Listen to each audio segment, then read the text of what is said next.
You're welcome. This is Gpad Learn Maths, and in this video we're going to be solving this question. We have two exponential equations, but we want to solve this equation. By that I mean get the value of x and then the value of y. So for us to be able to solve these two equations simultaneously, I would convert these two equations from exponential equations to linear equations. So let's start with the first equation, which is 2 raised to the power of x plus y is equal to 32. Now I'm going to change 32 to have a base of 2 so that it will be similar with the base we have on the left hand side.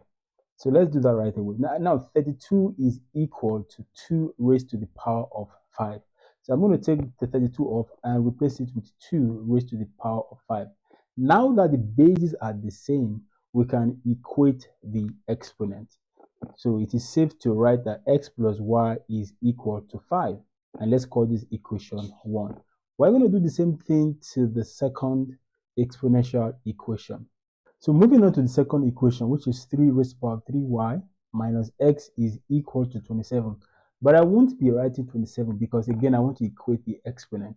So 27 can be expressed as 3 raised to the power of 3.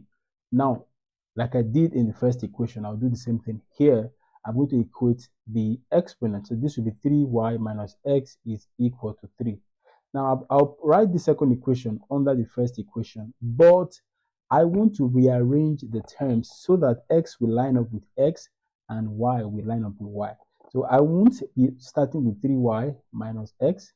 I'll start with negative x first and then plus 3y is equal to 3. This is equation 2, so that this will line up perfectly like this, x to x and y to y. Okay, now having gotten that, let's now solve these two equations simultaneously.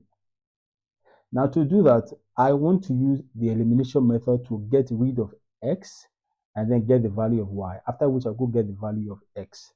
So let's eliminate x. Now if you look at x, it has a common coefficient of 1, but the signs are different. In this first equation, this is plus, but this is minus. So to be able to eliminate x, I'm going to add the two equations. If they had the same sign, I would have subtracted. But in this case, I'm going to add because plus x plus minus x is equal to 0. So that's what I'm going to do here. And I'm going to add the two equations such that plus x plus minus x is going to be 0.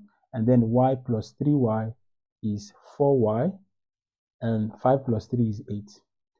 So to get the value of y, I'm going to divide both sides by 4 so that y will become 8 divided by 4, which is 2. Now we have gotten the value of y as 2. Let's go get the value of x. So I can use any of the equations, equation 1 or 2. Let's use equation 1. I think it's kind of easier to use. So I'm going to say from equation 1, x plus y is equal to 5. We have gotten the value of y as 2, so replace y for 2 here. So that will be x plus 2 is equal to 5. Now when you subtract 2 from both sides, x is going to be 5 minus 2, and x is equal to 3. Now we have gotten the value of x and then the value of y. So we can conclude by saying, therefore, x is equal to 3 and y is equal to 2. That is all for this video. Subscribe for more videos like this and share to your friends. Thank you. I'll see you in the next one. It's bye for now.